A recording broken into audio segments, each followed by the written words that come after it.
Salam dəyərli izləyicilər. Bugün Masallı İmtahan Mərkəzinin 8-9-cu sinif buraxılış imtahanından 10 qrammatikasını izah edirəm. Deməli, birinci sual, yəni 27-ci sual. Deyilişi və yazılışı fərqlənən homonim olmayan söz hansıdır? 50 fərqlənmir, amma homonimdir. Həm rəqəm mənasında, həm də 50 ayaqlı getdi. 80mək və 80 rəqəm kimi homonimdir. Mürəkkəb də homonimdir. Mütəkkə homonim deyil, amma yazılışı G olacaq. Mütəkkə. Deməli, elə cavabımız D variantı düzdür. Sonra ikinci sual. Hansı cümlədə yəlik allı isimlə başlayır? Dağların hardadır ey ana yurdum? Sənin dağların hardadır? Deməli, mənsubiyyət şəkillidir.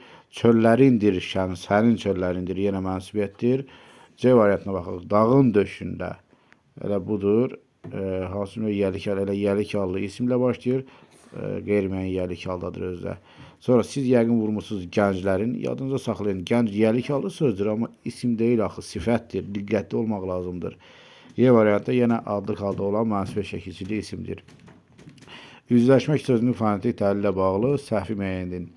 Deməli, üzləşmək xüsusirik. Bu üzləşməkdə olacaq. Sonra baxarıq. Sözdə Y samitinin kar qarşılığı var.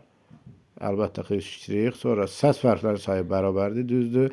Sözdə bir cingitli samit öz qarşılığı kimi tələffüz olunur. Xeyr, burada L samitinin ümumiyyətlə qarşılığı yoxdur. LMNR sonur samitləri qarşılığı yoxdur. Başqa samitlə əvəz olunub. Elə cavabımız burada C variantıdır. Sonra keçirik növbəti suala. Hansı cümlənin tərkibində çoxaltma dərəcəsində olan sifət işlənməmişdir? Yəqin uşaqlar hamısı burada büsbütün sözünü götürmüşdür. Büsbütün sifət deyil ümumiyyətlə. B variantına körpə, cacəşir ədatı həmişə sifətə artırılanda çoxaltma dərəcəsi yaradır. B çoxaltmadır. Sonra cavabımız burada A variantıdır, dairəyə alım. Sinifin ən gözəl qızı Fatimə idi. Yenə gözəl sözü sifətdir. Ən, lap, daha, olduqca sözləri harada görsəniz sifətə artırılıbsa, çoxaltma dərəcəsi yaratmışdır. Yenə maraqlı sözü sifətdir və olduqca da ədat olduğu üçün, yenə ən, lap, daha, olduqca ədatları olduğu üçün çoxaltma dərəcəsidir. Yenə ağappaq da çoxaltma dərəcəsindədir. Hansı söz mənsubiyyət şəkilçili ola bilməz? Maraqlı sualdır. Onu, uşaqların əksəriyyəti yəqin onu və yaxud da bizim, sənin arasında qalıb. Deməli, digərlərini qoya qırağa bax. Baxın bura. Uşaqların onu, on say kimi götürsək, burada u mənsubiyyət olacaq. Deyir, olmasın. Sonra mənim, bizim, ayaqqabı tikən biz kimi im mənsubiyyət olacaq.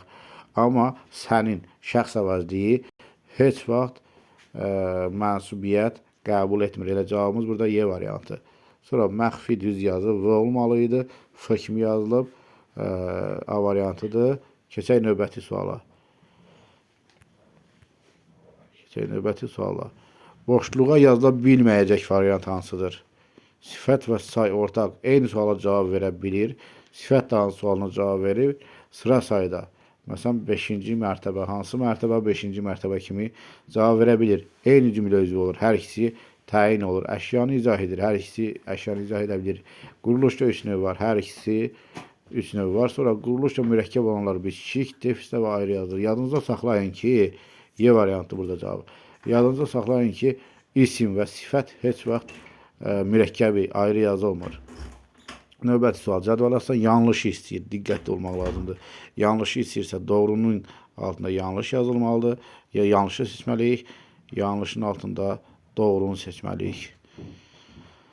İndi baxaq. Bəzi isimlər cəm şəkilçisi olmadan da çoxluq bildirir. Bu düzdür. Bizdə artıq burada biz yanlışı götürməliyik. Vur, ha, vur, qaça, qaç, dalbadal danışılır. Artıq burada zərf olacaq burada. B variantı ilə cavabımız B variantıdır. Sonra ismin bütün halları cümlədə xəbər ola bilmir, düzdür, təsirlik ola bilmir. D variantı. Başa vurmaq homonim fraziləşmənin bir tayının sinonimi qaxınc etməkdir. Bu da düzdür. Sonra Y variantı tağ, böyür, qala, bunlar da düzdür. Hər üçü homonimdir, düzdür. Sonra Y variantı cavabımız. Y deyirəm, cavabımız burada B variantıdır. Sonra nöqtənin yerinə hansı say yazılmalıdır? Mən bu həyatda problemlər görmüşəm.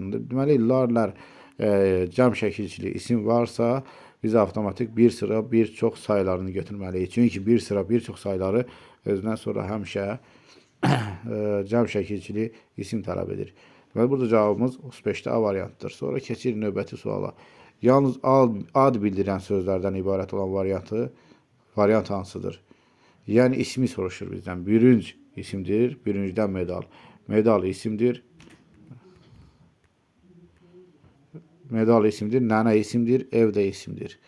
Deməli, bu elə cavabımız A variantıdır. Uşaqlar nə götürür? B variantı şəhərdəki qonaqlıq. Dakı şəkilçisini harda görsəniz sifət götürün onu. Deməli, burada cavabımız A variantı oldu. B olmaz, şəhərdəki sifətdir. C olmaz, qəhrəman sifətdir. İsmiləşsə belə yenə nitq hissəsi baxımından sifət olur. Gözlərinin qarası qara yenə sifətdir. İsmiləşsə belə körpə də sifətdir. Yəni cavabımız A variantı.